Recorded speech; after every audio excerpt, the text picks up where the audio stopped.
Surabaya Mengaji. Yuk, dukung dakwah Surabaya Mengaji. Salurkan harta terbaik Anda untuk operasional dakwah.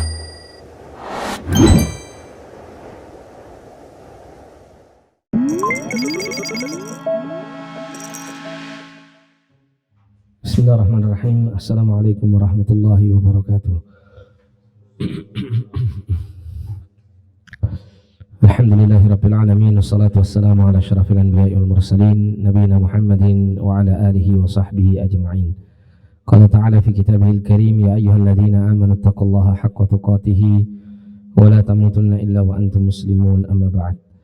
Nah, ikhwani fillah rahimani wa rahimakumullah. Alhamdulillah, pada siang hari ini kita kembali dipertemukan oleh Allah kita untuk melanjutkan kembali pembacaan kitab Al-Arba'in An-Nawawiyah beserta fawaid dan qawaidnya yang dikumpulkan atau disampaikan oleh Syekh Abdullah Al-Furaih rahimahullah atau hafizahullah. Kita kali ini memasuki al-hadithur rabi', hadis yang keempat. Kemarin kita baca hadisnya ya.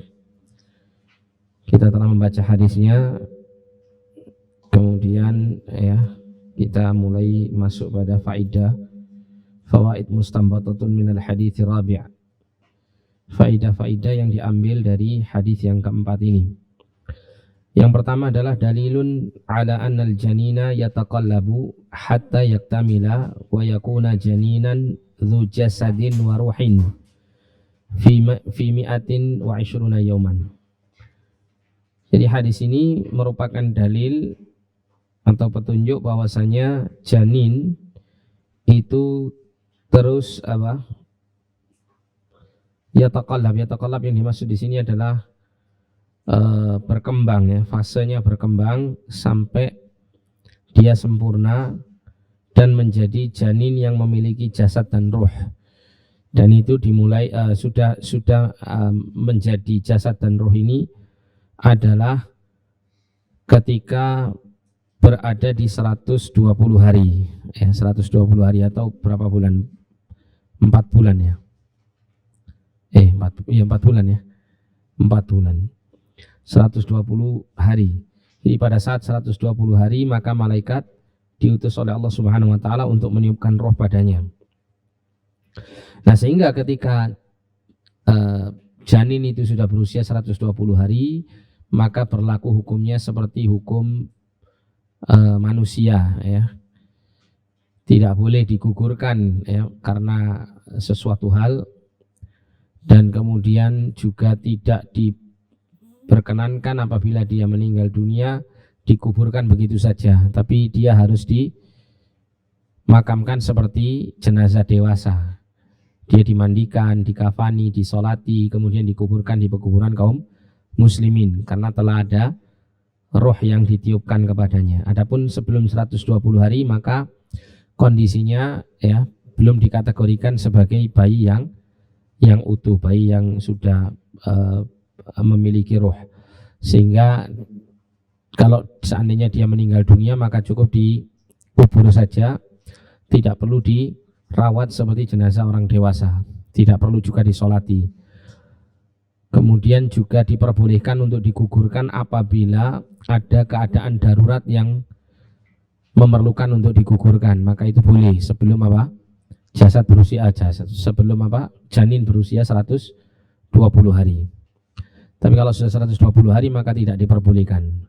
Bahkan Syekh Ibnu Utsaimin dalam syarah beliau terhadap hadis ini, beliau menerangkan bahwasanya kalau seandainya seorang ibu itu mengalami penyakit yang membahayakan baginya dan bisa mematikan apabila janin yang dia kandung itu tidak digugurkan, maka ini tetap tidak diperbolehkan untuk digugurkan jika usia janin sudah 120 hari ke atas.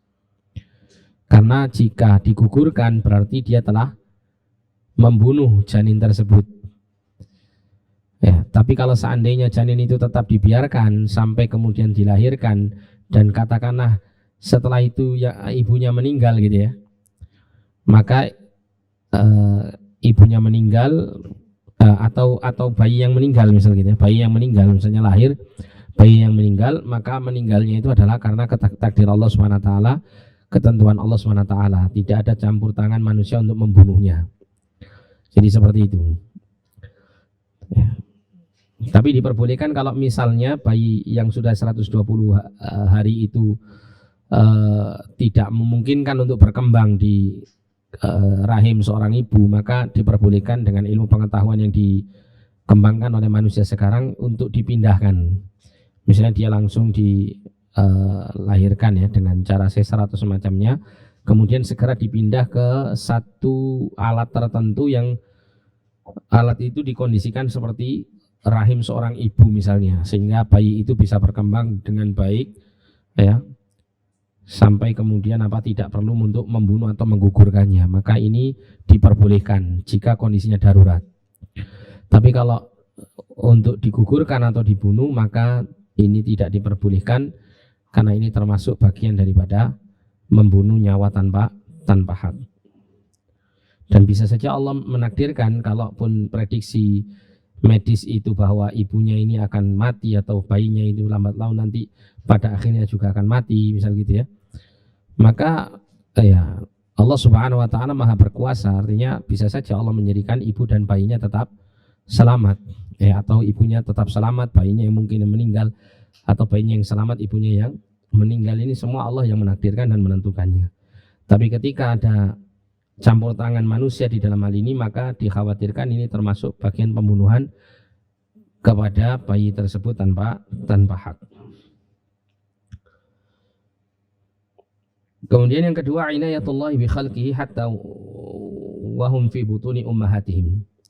Jadi perhatian Allah kepada makhluk ya, makhluk yang Dia ciptakan ya, sampai pada keadaan mereka di dalam perut ibu mereka, haitsu wakala bihim al malaikatan, di mana Allah Subhanahu wa taala mengutus atau memberikan tugas malaikat kepada mereka untuk meniupkan ruh dan mencatat 4 takdirnya.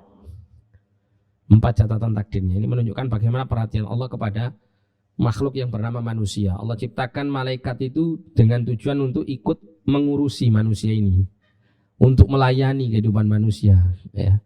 Yang menunjukkan bahwa manusia ini adalah makhluk yang paling utama di sisi Allah SWT ya, karena sampai-sampai malaikat itu diciptakan oleh Allah, salah satu tugasnya adalah untuk mengurusi urusan manusia. Manusia diciptakan oleh Allah tidak untuk mengurusi urusan malaikat, tapi malaikat diciptakan oleh Allah untuk mengurusi urusan manusia. Ini menunjukkan bahwa manusia ini dimuliakan oleh Allah. Makanya kemudian para ulama mengatakan manusia yang bertakwa kepada Allah itu nilai kemuliaannya di sisi Allah itu melebihi daripada para malaikat Allah SWT ya. Salah satunya adalah alasannya seperti ini, menunjukkan bagaimana Allah muliakan manusia ini ya, dengan malaikat Allah perintahkan di antara mereka ada yang mengurusi urusan manusia. Kemudian yang ketiga, hadhil arba' maktubatun fi suhufil malaika. Jadi 4 takdir ini tercatat di dalam lembaran-lembaran catatan takdir yang dibawa oleh malaikat. Wal kitabatu ala arba'i anwa', dan penulisan takdir ini atas 4 jenis. Yang pertama adalah kitabatun 'ammatun syamilah, yaitu penulisan ini ya, penulisan takdir yang umum, yang menyeluruh. Wahiyal kitabatu fil lauhil mahfud. Ya, kitabah fil lauhil mahfud ini yang mencatat bukan malaikat, tapi makhluk yang bernama ini, siapa ini? Al-Qalam ya. Kata Nabi SAW, awwala ma yuktabu bihi ya, Al-Qalam. Jadi awal mula Allah menciptakan pena itu, Allah memerintahkan pena untuk menulis ya, uktub, tulislah.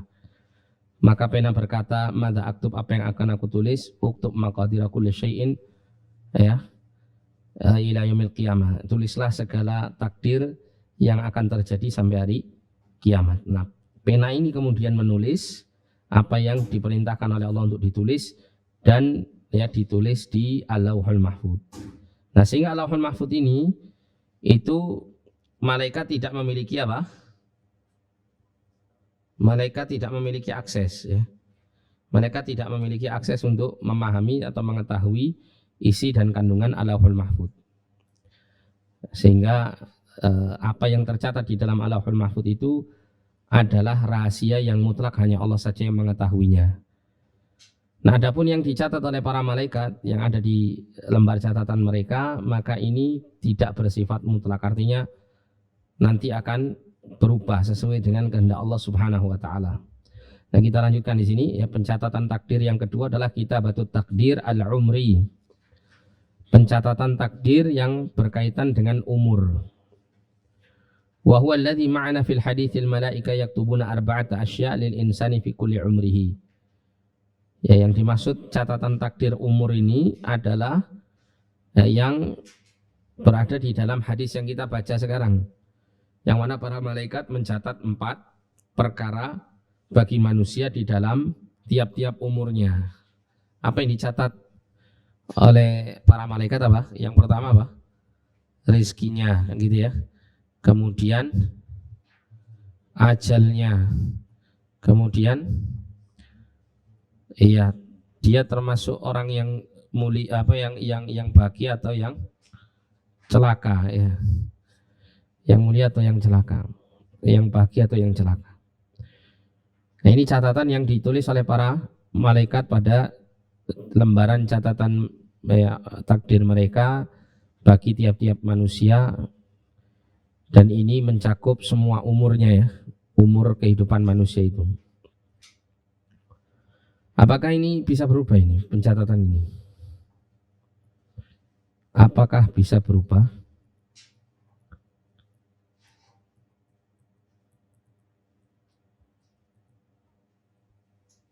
Pencatatan ini apakah bisa berubah? Yang dibawa oleh malaikat, yang dicatat mereka, apakah bisa berubah ini? Pencatatan ini. Dalilnya mana? Antum bilang bisa, ini perkara gaib ini. Dalilnya mana?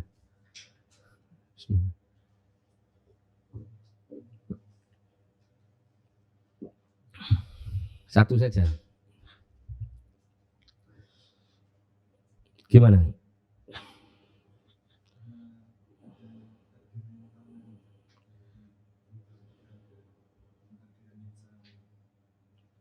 Pentakdiran yang sanawi. Bisa saja ya. Pentakdiran sanawi itu hanya memperkokoh atau memberikan detail pada takdir umri. Bisa saja seperti itu. Jadi belum benar-benar spesifik menunjukkan bahwa yang tercatat di takdir umri itu bisa berubah. Dengan kita menyatakan adanya pencatatan takdir sanawi. Kira-kira dalil yang lain apa kira-kira?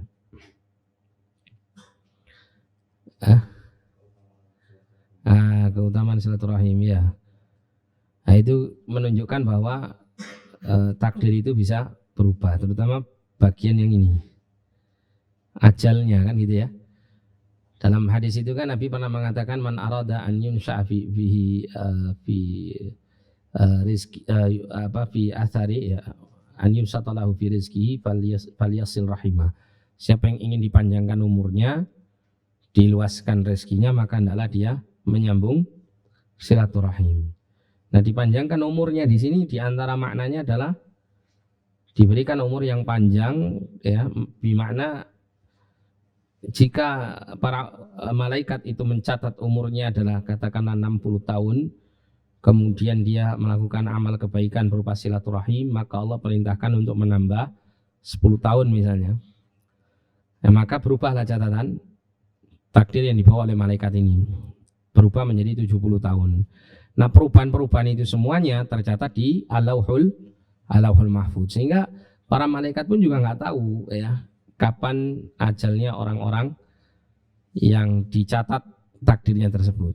Mereka hanya mengetahui apa yang dicatat. Adapun kelak akan berubah, maka malaikat tidak memiliki pengetahuan tentang hal itu.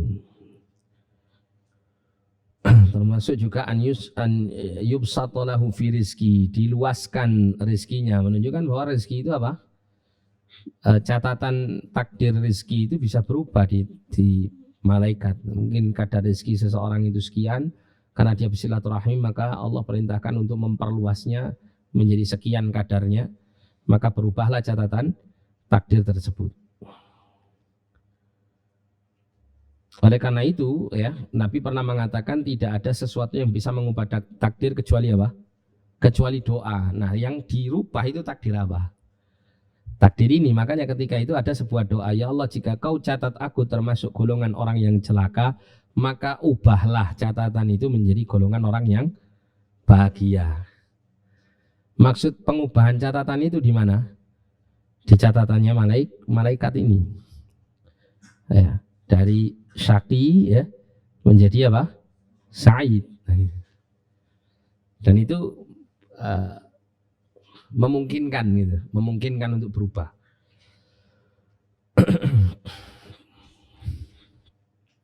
Kemudian kita batu takdir as-sanawi, ya, penulisan takdir yang bersifat tahunan. Wa hadza yakunu fi lailatul qadri, ini terjadi pada malam Lailatul Qadar. Wa yudhifu ba'dul ulama at-takdir al-yaumi, ada juga sebagian ulama itu yang memberikan pendapat tentang adanya penulisan takdir harian.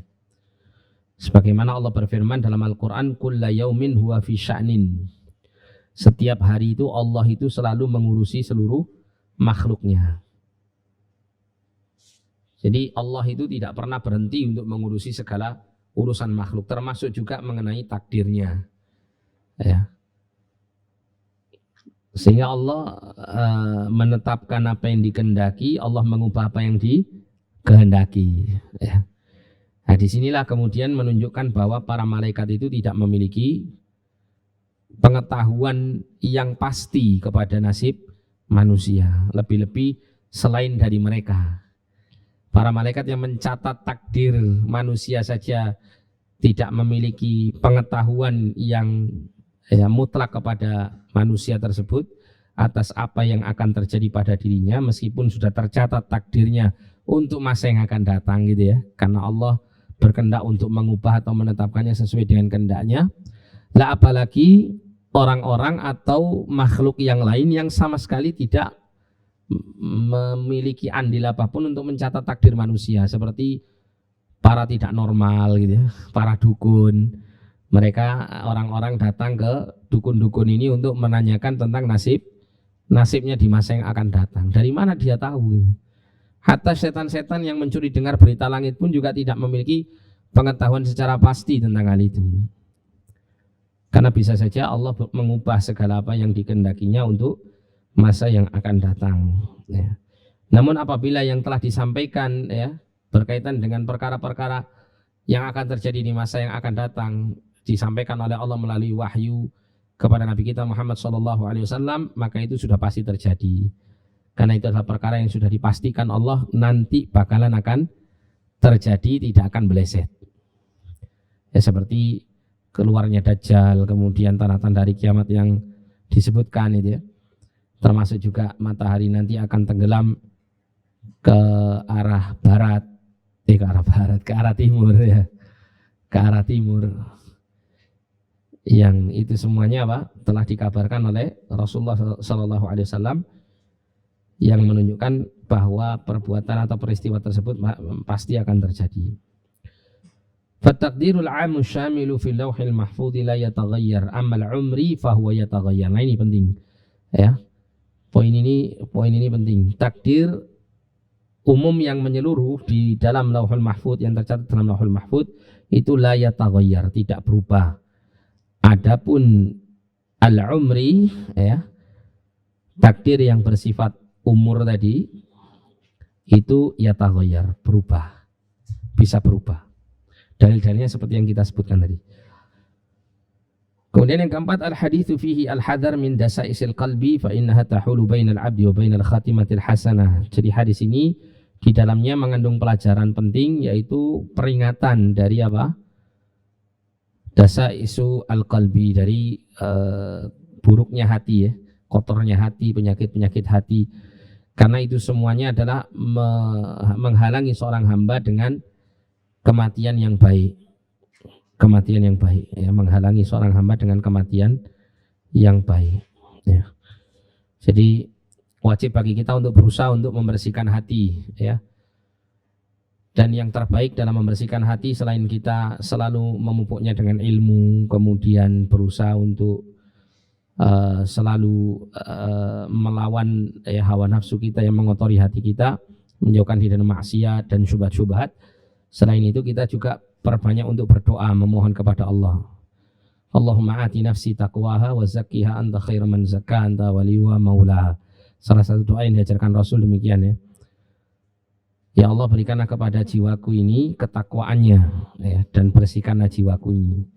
Ini adalah salah satu doa yang diajarkan Rasul agar kita memiliki hati yang bersih. Dan hati yang bersih, hati yang selamat inilah yang akan menjadi keselamatan kita nanti ketika kita menghadap Allah Subhanahu wa taala. Yauma la yanfa'u malun wala banun illa man atallaha biqalbin salim. Pada hari di mana harta dan anak keturunan itu tidak bermanfaat kecuali manusia yang datang menghadap Allah dalam keadaan memiliki hati yang selamat. Kemudian qawaid mustanbatatun minal hadits rabi', kaidah-kaidah yang diambil dari hadis keempat ini. Yang pertama adalah qaidatun fil a'mal, kaidah dalam beramal, bahwa amal itu innamal a'malu bil khawatim. Sesungguhnya amal-amal itu bergantung pada akhirnya ya. Hanya bergantung pada akhirnya.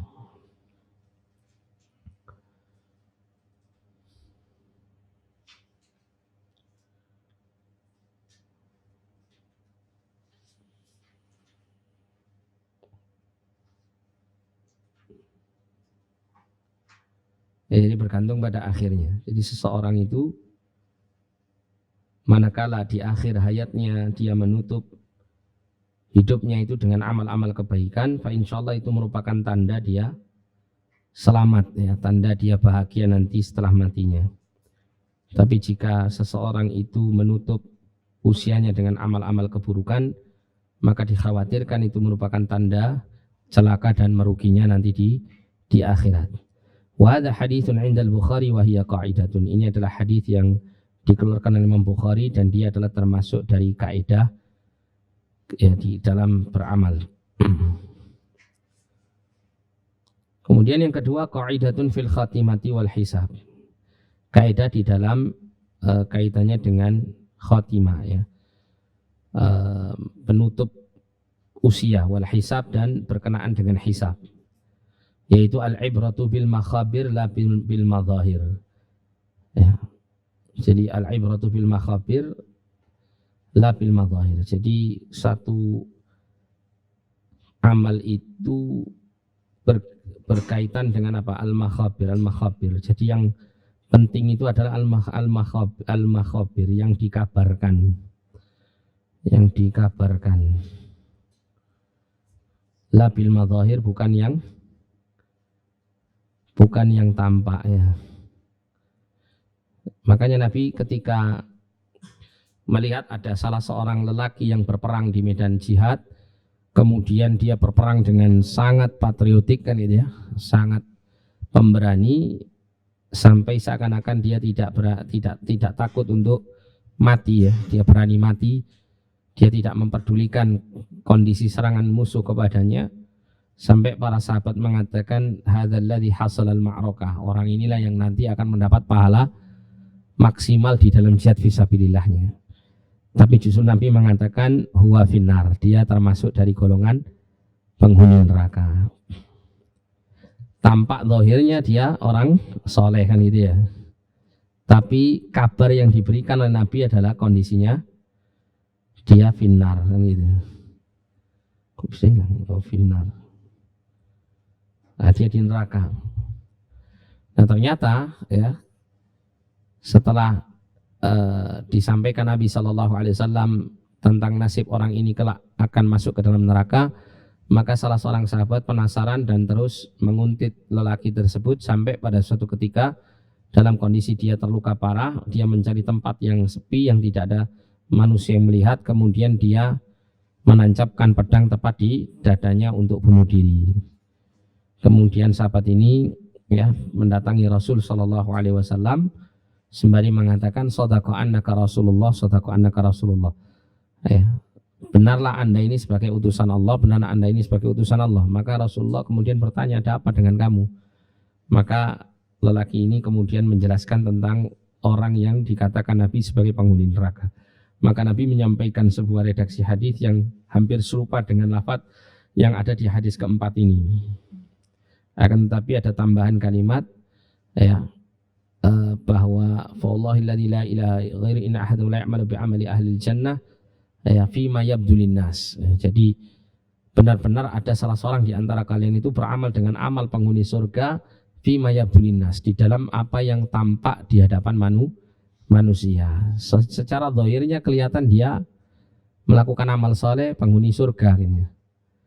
Tapi pada akhirnya dia termasuk penghuni neraka. Kenapa demikian? Kebanyakannya terjadi karena adanya niat-niat yang tidak baik yang dia simpan dalam hatinya. Imma riya, imma kesombongan dan semacamnya. Ya. Ada kerusakan hati yang melandasi amal-amal kebaikan itu secara zahir. Itu yang membuat kemudian pada akhirnya orang tersebut disingkap ya, keburukan dan rahasia hatinya itu di hadapan manusia, menunjukkan bahwa orang ini pada akhirnya adalah orang yang celaka. Ada juga orang yang melakukan amal-amal penghuni neraka tapi yang tampak di hadapan manusia, namun pada akhirnya dia termasuk golongan penghuni surga, karena bisa jadi setiap dosa yang dia lakukan itu dia selalu sertai dengan penyesalan ya, dia sangat menginginkan untuk menghentikan dosa-dosanya, namun dia tidak pernah bisa menang melawan hawa nafsunya. Artinya ada keinginan betul untuk dia bertobat. Saya pernah teringat dengan salah seorang ustadz sunnah ya, seorang ustadz sunnah, beliau meninggal dunia rahimahullah. Beliau suatu ketika pernah ketika ceramah itu, mau pergi ceramah itu, beliau cerita sendiri di majelis kala itu. Ketika beliau berangkat ceramah, antum pernah ingat radio Hang ya, di Batam dulu. Nah, jadi radio itu kan sempat dipermasalahkan oleh orang-orang yang tidak menyukai dakwah. Nah, beliau termasuk pembina atau pendiri lah kalau tidak salah di radio tersebut. Beliau cerita bahwa pernah suatu ketika terjadi banyak ancaman-ancaman pada diri beliau. Kemudian beliau ketika akan berangkat untuk mengisi kajian, tiba-tiba datang seseorang yang berpenampilan sangar. Ya bisa kita katakan dia preman lah gitu ya. Penampilannya jelas kelihatan kalau dia bukan orang yang baik. Nah ketika itu tiba-tiba datang ke rumah beliau, ketika itu beliau sudah di luar. Ya namanya manusia melihat orang seperti ini kan mungkin, apalagi dalam kondisi beliau kala itu menghadapi berbagai tantangan ya. Kan ya namanya manusia mesti kadang muncul suudzonnya kan gitu ya. Wah ini siapa ini, jangan-jangan ini dikirim untuk bunuh saya kan gitu ya. Ternyata tiba-tiba lelaki ini mengatakan, ayo Ustadz, saya antarkan Ustadz untuk ke tempat pengajian. Hari ini Ustadz saya kawal gitu. Dia antara suudzon sama husnudzon. Si Ustadz ini cerita. Karena lihat penampilannya nggak meyakinkan dan dikhawatirkan nanti kalau saya mau ikut nanti pada akhirnya saya dibunuh di tengah jalan, repot nanti gimana. Tapi beliau berusaha untuk menepis suudzon itu, beliau berusaha untuk berbaik sangka kepada orang ini. Singkat cerita kemudian beliau mau, di tengah perjalanan lelaki yang preman ini bercerita, Ustadz, saya itu senang dengar radio Hang ini. Saya sering kalau di pasar, di tempat-tempat mangkal saya itu saya dengarkan pengajian jenengan, pengajian Anda, pengajian ustadz-ustadz lain di radio Hang ini. Saya suka mendengarnya. Dan saya mendengar bahwa Anda dan radio ini sedang dipermasalahkan oleh banyak orang. Saya sudah bicara sama ya anak-anak preman yang lain. Pokoknya kalau kalian ikut-ikutan nanti saya yang maju untuk ngatasi kalian. Jadi saya sudah berusaha mengamankan dari golongan preman-preman ini untuk tidak ikut campur untuk urusan mengganggu radioan. Si lelaki itu malah begitu. Jadi kadang seperti itu ya, kadang-kadang orang itu mungkin secara penampilan, secara zahir tampak dia banyak bermaksiat. Tapi bisa jadi kemaksiatan yang dilakukan itu sebetulnya mungkin bertentangan dengan hati nuraninya. Masih ada nilai-nilai kesadaran dalam hatinya sehingga penyesalan itu kadang muncul. Sebenarnya saya tidak ingin ya Allah melakukan ini, tapi gimana saya nggak pernah menang lawan hawa nafsu saya. Mungkin begitu. Sehingga pada akhirnya karena usahanya dia ingin sekali untuk membersihkan hati, maka Allah bersihkan pula amal perbuatannya. Allah jadikan pada akhirnya dia bertaubat kepada Allah. Seperti Anda baca hadis yang membunuh 100 orang nyawa itu ya. 100 nyawa. Itu kan dia niat ingin bertaubat kan gitu.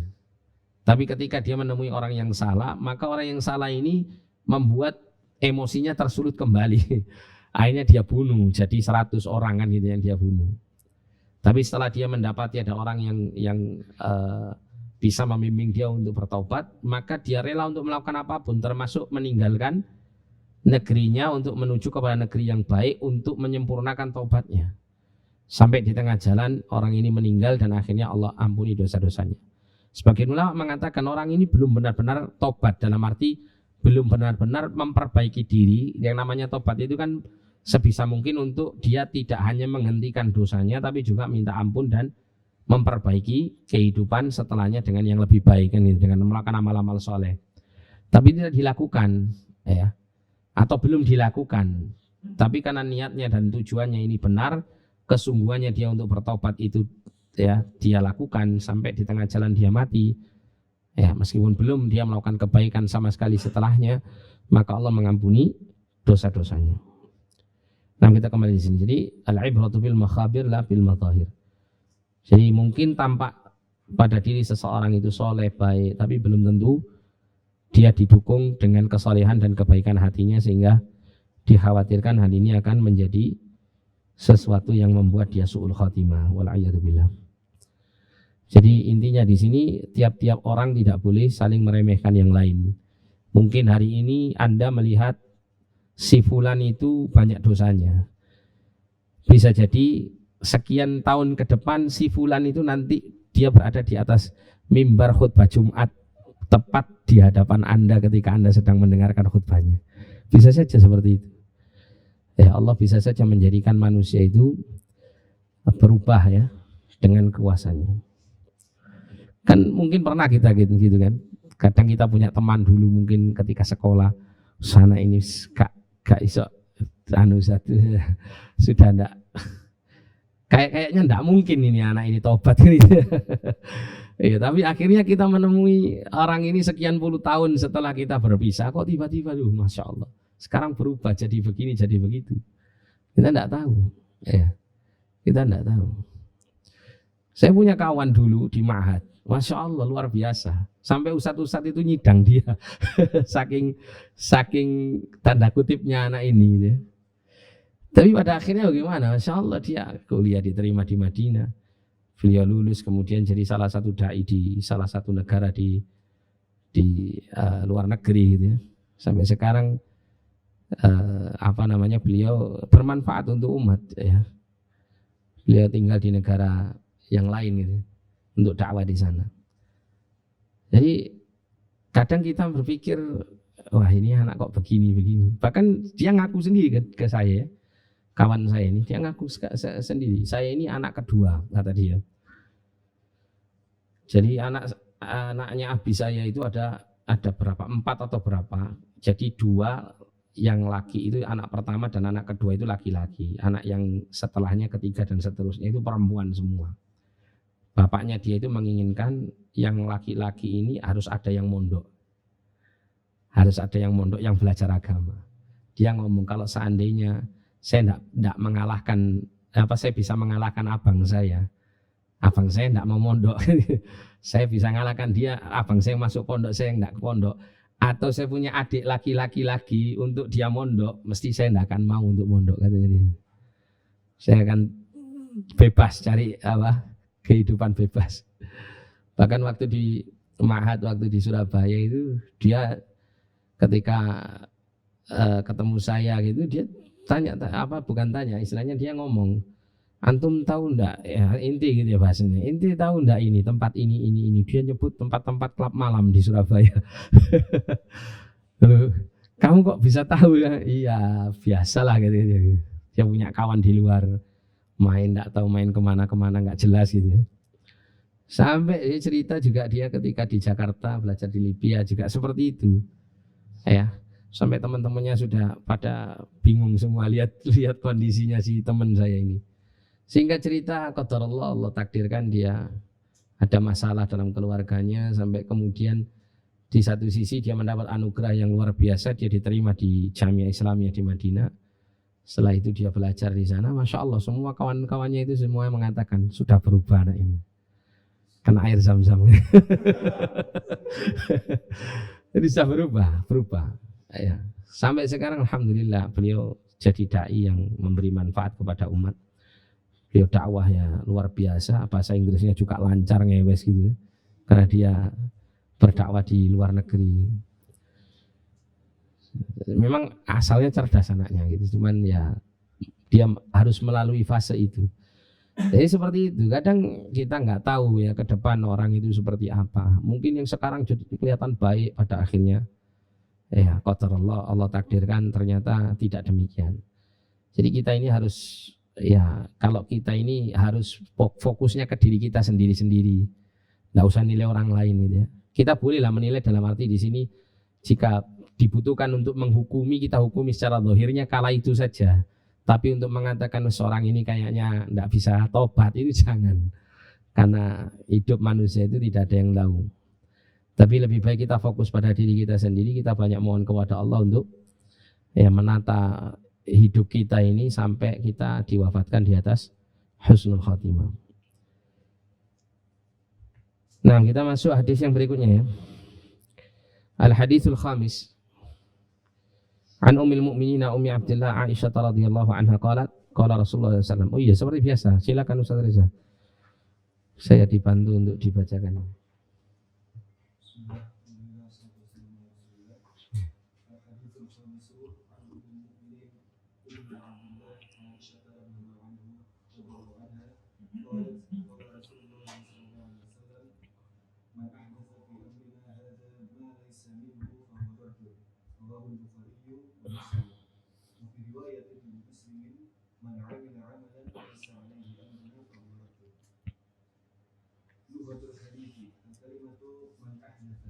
معناها أي أنشأ وابتدع. الكلمة في أمرنا معناها أي في شرعنا وديننا. الكلمة فهو رد معناها أي مردود على صاحبه. فوائد مستنبطة من الحديث الرابع. من الحديث الخامس. Iya, yang khamis ya. Liru ini. أولا الحديث ميزان للأعمال الظاهرة فلا تأتي بعمل إلا وفق الشرع. فما هو ميزان الأعمال الباطنة؟ نعم النية. إذن الحديثان الأول والخامس هما الدين. فالحديث الأول ميزان الأعمال الباطنة والخامس ميزان الأعمال الظاهرة. فالأول إذا اختل وقع الإنسان في الشرك والخامس إذا اختل. Itu lamnya di di tasdid idza ikhtalla ini. إذا اختل وقع الإنسان في البدعة. ثانيا الحديث دليل على تحريم أحداث. Itu yang betul ihdath. Iya. الحديث دليل على تحريم Ihdathi syai'in. إحداث شيء في الدين. قواعد مستنبطة من الحديث الخامس. أولا قاعدة فقهية. كل شيء وجد سببه على عهد النبي صلى الله عليه وسلم ولم يفعله فتعبدوا به بدعة. ثانيا قاعدة فقهية. النهي عن العمل يقتضي فساده. أخذنا هذا من قول الرسول صلى الله عليه وسلم فهو رد. مثلا البيع بعد النداء الثاني من صلاة الجمعة manhiyun anhu. منهي عنه فإن المبلغ البيعة Fa innal mablagha wal bai'ata fasidatun. فإن المبلغ والبيعة فاسدة. ثالثا إذا كان النهي لأمور خارجة عن الفعل وليس عن ذات الفعل فإنه لا يقتضي الفساد. مثلا الذي يسرق ثوب ثم الذي يسرق ثوب ثم يصلي به. مثلا الذي يسرق ثوب ثم يصلي به فعله محرم، أي سرق الثوب لكن صلاته صحيحة. Ya, ai suriqa thawbu lakin salatuhu sahihah. Lakin salatahu sahihatun. Naam. Al-hadithul khamis an ummil mu'minin Ummi Abdillah Aisyah radhiyallahu anha qalat. Dari Ummul Mukminin Ummi Abdillah Aisyah radhiyallahu anha, beliau mengatakan, di sini menunjukkan ya bahwa seorang wanita yang tidak memiliki anak sekalipun boleh untuk memiliki kunyah. Yaitu kunyah Ummul Mukminin Aisyah adalah Ummu Abdillah. Ya, beliau tidak memiliki keturunan kan gitu. Tapi beliau memiliki kunyah. Sama dengan seorang lelaki, jika dia tidak memiliki keturunan, dia boleh untuk memiliki kunyah ya, dengan kunyah yang dia inginkan. Nah, beliau mengatakan qala Rasulullah sallallahu alaihi wasallam, Rasulullah sallallahu alaihi wasallam bersabda, man ahdatsa fi amrina hadza ma laysa minhu fa huwa raddun. Barang siapa yang ahdatsa ai ansha'a wabtada'a, yaitu membuat sesuatu yang baru ya, yang tidak ada contoh sebelumnya. Fi amrina ai fi syar'ina wa dinina, di dalam urusan kami, maknanya di dalam syariat kami dan agama kami. Malaisa minhu, apa yang tidak ada darinya, fahuwa raddun, maka dia mardudun ala sahibihi, tertolak dari pelakunya. Wa fi riwayatil muslimin, dalam riwayat Muslim disebutkan dengan lafaz man amila amalan laisa alaihi amruna fahuwa raddun. Barang siapa yang melakukan suatu amal yang tidak ada padanya perintah dari kami, maka dia tertolak. Jadi dari hadis ini kita mendapati definisi bid'ah secara agama. Definisi bid'ah itu adalah yang pertama adanya ini. Ihdatsun. Bid'ah itu adalah perkara yang baru, yang tidak ada contoh sebelumnya. Itu yang pertama ya. Kemudian yang kedua, fi amrina an yakuna ihdatsuhu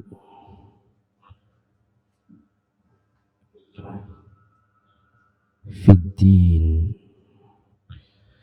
Jadi apa? Perkara yang baru itu adalah di dalam perkara agama, bukan di dalam perkara dunia.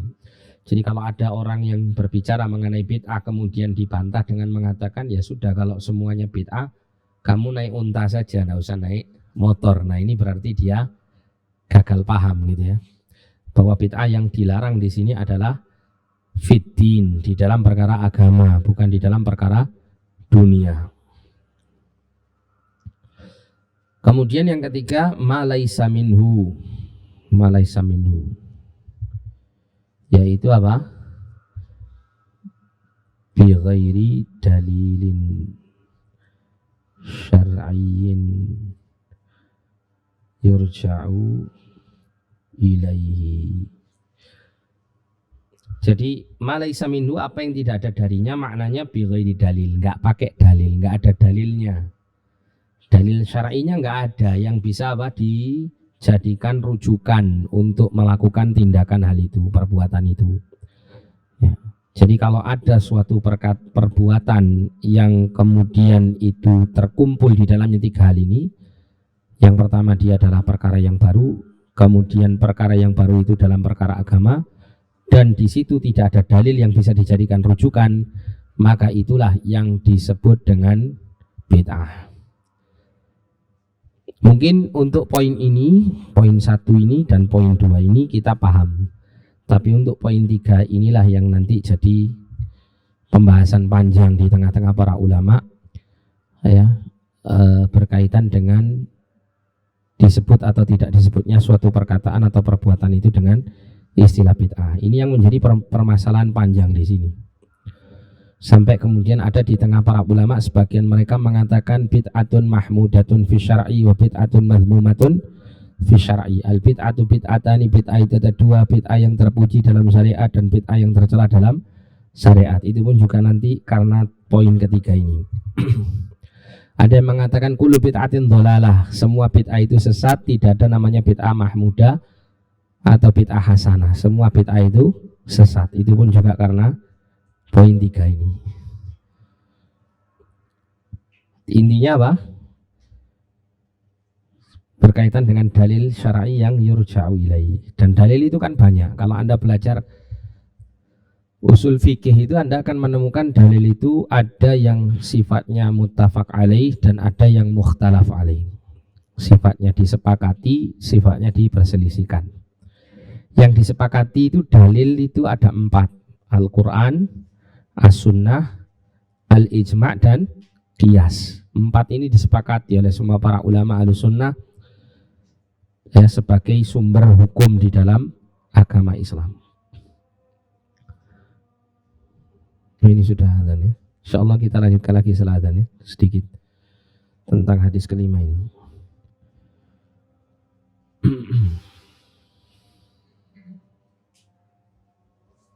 Naktafi launa subhanakum wa bihamdika asyhadu an la ilaha illa anta astaghfiruka wa atubu ilaik. Assalamualaikum warahmatullahi wabarakatuh. Wassalatu wassalamu ala rasulillah ma ba'd. Kita lanjutkan lagi ya. Jadi dalam hadis ini kita mendapati ada 3 unsur ya, 3 unsur yang menjadikan sesuatu itu menjadi bid'ah secara syariat. Yang pertama, dia adalah perkara yang baru yang tidak ada contoh sebelumnya. Kemudian yang kedua, perkara baru itu harus hanya di dalam perkara agama, tidak di dalam perkara selain agama. Kemudian yang ketiga adalah perkara baru itu tidak didasari oleh dalil syar'i ya, yang bisa menjadi rujukan terhadap hal itu. Manakala terkumpul di dalam suatu perkara itu 3 poin ini, maka kita bisa katakan bahwa dia adalah bid'ah yang tercela di dalam syariat. Nah, berkaitan dengan sebagian ulama mengatakan ada bid'ah mahmudah, ada bid'ah madhmumah itu ya, bid'ah yang terpuji dan bid'ah yang tercela. Seperti dalam mazhab Syafi'i itu bid'ah itu dibagi menjadi 2, bahkan ada yang memberikan pembagian sampai kepada 5, seperti berkaitan dengan apa kaidah-kaidah hukum fikih. Ada bid'ah yang wajibah, bid'ah yang mustahabbah, bid'ah yang mubahah, bid'ah yang makruhah, bid'ah yang muharramah gitu ya. Itu semuanya adalah dilihat dari sisi ini, di poin yang ketiga ini. Di poin yang ketiga ini. Ada sebagian ulama juga yang apa namanya? Mana Mas? Oh, di sini. Oh, kan.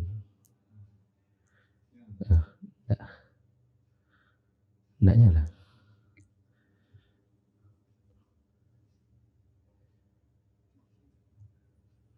Oh, harus ditekan agak lama.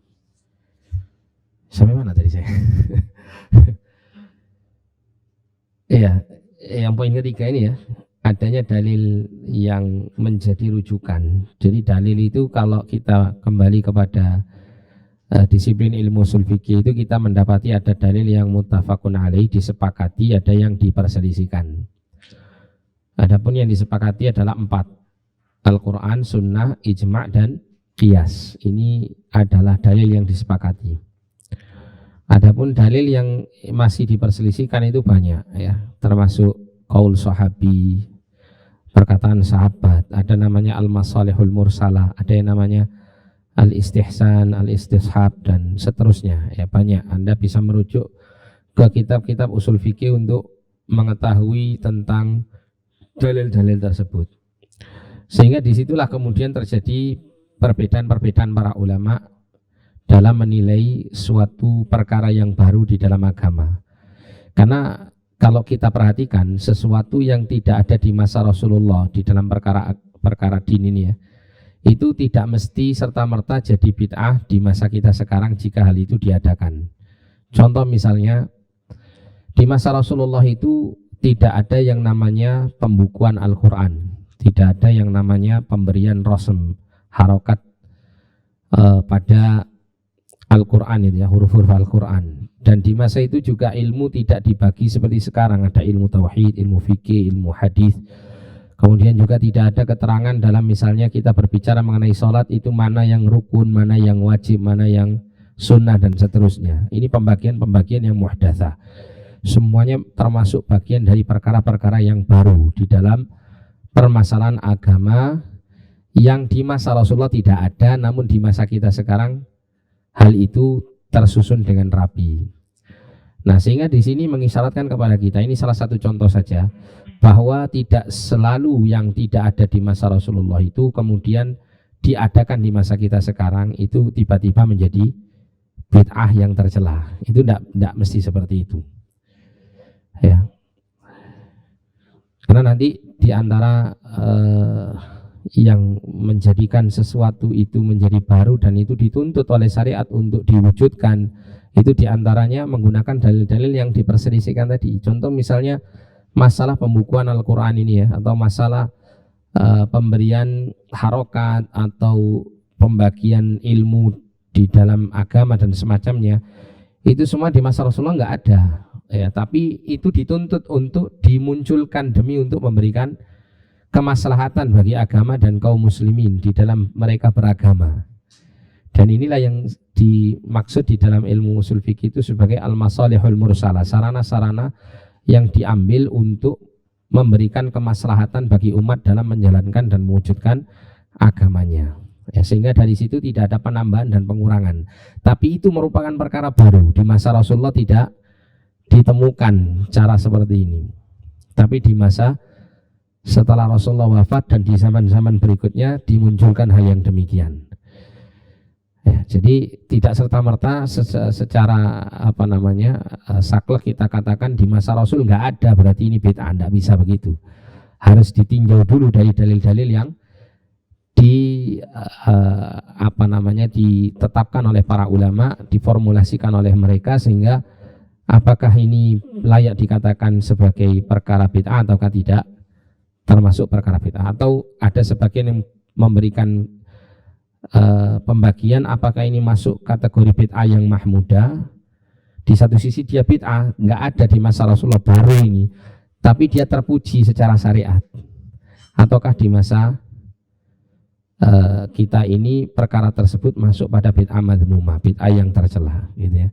Di masa Rasul nggak ada, dan kalau dimunculkan ini tercela secara syariat. Ini secara gambaran besarnya ya, saya hanya menyampaikan gambaran besarnya. Kalau ingin mempelajari lebih detailnya, ada kitab yang khusus membicarakan tentang permasalahan ini. Salah satunya ada kitab yang ditulis oleh Dr. Al-Jizani, itu bagus itu ya, mengenai mi'yar al-bidah. Kemudian ada juga kitab qawaidul bidah itu ya, itu bagus, menerangkan tentang poin-poin ini secara detail. Ada kaidah-kaidahnya. Nah, kita baca saja apa yang disampaikan oleh Syekh di sini. Fawaid mustanbatatun minal hadis al-khamis. Faedah yang bisa diambil dari hadis yang kelima. Yang pertama, al-haditsu mizanun lil a'mali dhahira fala ta'ti bi'amalin illa wafqa syar'i. Hadis ini ya adalah timbangan bagi amal-amal zahir.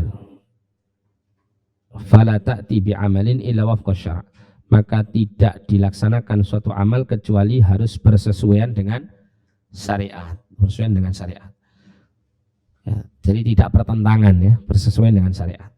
Fama huwa mizanul a'malil batinah, maka apa yang menjadi timbangan amal-amal batin? Maka adalah niat ya. Hadis tentang niat itu berbicara mengenai timbangan amal-amal batin. Kalau hadis ini berbicara tentang amal-amal zahir. Ya, secara umum bahwa hadis pertama dalam kitab Arba'in Nawawi menganjurkan kita untuk meluruskan niat di dalam melakukan amal dengan ikhlas karena Allah dan menghadirkan niat yang baik. Sedangkan untuk hadis yang kelima ini berbicara mengenai kaidah di dalam beramal secara zahir. Ya, wajib bagi kita mengamalkan syariat agama ini sesuai dengan tuntunan Rasulullah sallallahu alaihi wasallam. Idzan al-haditsani al-awwal wal khamis huma ad-din. Ya, sehingga dua hadis yang pertama dan yang kelima keduanya adalah bagian dari agama. Ya, karena agama itu dibagi menjadi dua, perkara yang batin, perkara yang zahir. Fal hadithul awal mizanul a'malil batinah wal khamis mizanul a'malil zahirah. Yang pertama, hadis pertama, innamal a'malu binniyat, itu adalah timbangan untuk amal batin, sedangkan yang kelima hadis ini adalah timbangan untuk amal-amal zahir. Fal awwalu idza ikhtalla waqa'al insan fi syirki. Apabila yang pertama itu ya itu ketiada idza ikhtalla, apabila tidak ada gitu ya, tidak ada. Maksudnya niatnya itu tidak benar, tidak lurus, tidak ikhlas karena Allah, maka manusia akan terjerumus ke dalam kesyirikan. Wal khamis idza ikhtalla waqa'al insanu fil bid'ah. Yang kelima, apabila tidak terpenuhi hadis yang kelima ini, maka manusia akan terjerumus ke dalam perbuatan kebid'ahan. Sehingga dua hal ini penting untuk diperhatikan oleh seseorang yang beramal, agar amalnya ya di atas keikhlasan, di atas tauhid, dan di atas sunnah Rasulullah sallallahu alaihi wasallam. Kemudian yang kedua, al-haditsu dalilun ala tahrimi ihdathi syai'in fid din. Hadis ini merupakan dalil atas pengharaman melakukan perkara yang baru di dalam agama. Ya, ihdath syai'in fid din, membuat hal yang baru di dalam agama. Secara hukum asal, membuat hal yang baru dalam agama ini perkara yang dilarang ya. Sehingga tidak ada istilah inovasi di dalam beragama, yang ada inovasi dalam urusan dunia ya. Jadi mengenai ibadah, mengenai akidah, mengenai perkara-perkara agama yang telah diterapkan, yang telah diterangkan gitu ya, semua perkaranya, maka tidak selayaknya untuk diberi tambahan atau pengurangan serta memunculkan hal yang baru yang bertentangan dengannya. Kemudian qawaid mustanbatatun minal haditsil khamis, kaidah yang diambil dari hadis kelima. Yang pertama adalah qaidatun fiqhiyah, kaidah fikih, yaitu kullu syai'in wujida sababuhu ala ahdi Nabi sallallahu alaihi wasallam wa lam yaf'alhu fatta'abbud bihi bid'ah. Setiap sesuatu yang didapati sebabnya itu ada di masa Nabi sallallahu alaihi wasallam, namun beliau tidak mengamalkannya, fatta'abbud bihi bid'atun, maka ya beribadah dengannya adalah suatu kebid'ahan. Ini secara umum ya. Secara umum demikian. Karena nanti kita akan mendapati keterangan para ulama yang memperluas pembahasan mengenai bid'ah ini, sehingga sampai pada perkara-perkara yang menjadi perselisihan. Apakah ini poin ini masuk kategori bid'ah ataukah tidak? Seperti contoh masalah Maulid Nabi gitu ya. Maulid Nabi itu kalau dilihat dari satu sisi dia bid'ah, tapi kalau dilihat dari sisi yang lain dia tidak masuk kategori bid'ah menurut sebagian ulama. Contoh misalnya kalau maulid itu dilihat dari sisi kaitannya dengan ketentuan satu waktu yang ditentukan untuk melakukan ibadah tertentu, maka ini jelas termasuk bagian dari kebid'ahan. Tapi kalau maulid Nabi ini hanya sekedar sebuah bentuk peringatan yang hanya menjadi wasilah seseorang itu untuk kembali mengingatkan umat itu kepada Nabi, kepada sirah perjalanan hidup beliau, maka ini ibaratnya seperti seseorang menetapkan waktu-waktu tertentu untuk belajar sirah kan gitu ya. Seperti itu. Contoh misalnya kalau di hari Rabu kita ngaji sirah ya, untuk apa? Kita supaya semakin kenal dengan Nabi Shallallahu Alaihi Wasallam. Apa bedanya dengan ayo di tanggal 12 Rabiul Awal kita tetapkan untuk kita ngaji sirah ya, untuk kita kembali mengenal Rasulullah SAW. Kebetulan di hari itu sebagian ulama menganggap di tanggal tersebut adalah diyakini lahirnya Nabi Shallallahu Alaihi Wasallam. Sama enggak kira-kira? Sama enggak kira-kira? Dari apa yang saya sampaikan tadi, sama enggak kira-kira? Sama, enggak ada bedanya. Makanya terkadang suatu perkara itu dianggap bid'ah sebagian ulama, sebagian yang lain dianggap tidak bid'ah karena terkadang dari sisi cara pandang yang berbeda. Terkadang dari sisi cara pandang yang berbeda.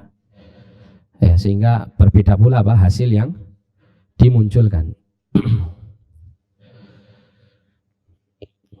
Nah, tapi ini pembahasan panjang ya, kita tidak masuk ke arah sana, tapi kita hanya mengambil poin yang paling penting saja yang disebutkan di kitab ini. Yang kedua, qaidatun fiqhiyatun an-nahyu 'anil amal yaqtadi fasaduhu akhadna hadza min qauli Rasul sallallahu alaihi wasallam fa huwa raddun. An-nahyu 'anil amal, jadi larangan dari beramal itu yaqtadi fasaduhu, berkonsekuensi menjadikan rusaknya amal tersebut, karena kita mengambil dari perkataan Rasul sallallahu alaihi wasallam fa huwa raddun, maka amal itu menjadi tertolak. Ya, karena ada larangan amal itu dikerjakan, maka amal itu jika dilakukan maka akan menjadi tertolak hukumnya, tidak mendapat pahala, ya, menjadi rusak hukum amalnya tersebut, sehingga tidak diterima oleh Allah Subhanahu wa taala. Contohnya di sini al-bai'u ba'da nida'i tsani min salatil jum'ati. Contohnya adalah melakukan jual beli setelah seruan adzan yang kedua dari salat Jumat. Hal ini manhiyun anhu, terlarang. Kenapa? Karena perbuatan jual belinya itu fasidah, menjadi rusak karenanya. Ya, artinya akadnya tidak sah, ya, menjadi rusak karena telah apa? Telah ada larangan untuk melakukan transaksi jual beli setelah seruan adzan yang kedua. Kemudian yang ketiga, idza kana an-nahyu li umurin kharijatin 'anil fi'li wa laysa 'an dzatil fi'li fa innahu la yaqtadil fasad. Apabila larangan kepada perkara itu, ya, ketika larangan itu pada perkara-perkara yang di luar dari perbuatan dan tidak daripada zat perbuatan itu, maka yang demikian ini tidak berkonsekuensi untuk menjadi rusaknya amal tersebut. Contohnya, alladzi yusraqu thawbun yusalli bihi, orang yang atau yasriqu thawban ini ya, kemudian yusalli bihi, orang yang dia mencuri pakaian, itu thawban ya, dikasih alif itu untuk yasriqu ya, bukan yusraqu, yasriqu thawban. Orang yang mencuri pakaian kemudian dia sholat dengan menggunakan pakaian yang curian tersebut, fi'luhu muharram, perbuatannya dilarang, maksudnya saraqat thawb, jadi mencuri pakaiannya itu diharamkan, lakinna salatahu sahihah, akan tapi salatnya itu sah tidak batal gitu ya. Kenapa? Karena salatnya ini tidak ada sangkut paut dengan apa? Dengan baju yang dikenakannya. Tapi kalau itu erat kaitannya dengan perkara sholat, maka sholatnya akan batal gitu ya. Sholatnya akan batal. Tapi karena dia tidak berkaitan erat dengan sholat, maka sholatnya tetap sah, namun berdosa dia karena dia telah mencuri pakaian. Nah, kita tutup sampai di sini ya. Nanti setelah itu kita tanya jawab bebas. Kita cukupkan sampai di sini. Jazakumullahu khairan, barakallahu fikum. Kita tutup dengan doa kafaratul majelis. Subhanakallahumma bihamdika asyhadu an la ilaha illa anta astaghfiruka wa atubu ilaik. Wa sallallahu ala nabiyyina Muhammadin wa ala alihi wa sahbihi wasallam. Alhamdulillahi rabbil alamin. Wa lafa minkum. Assalamualaikum warahmatullahi wabarakatuh.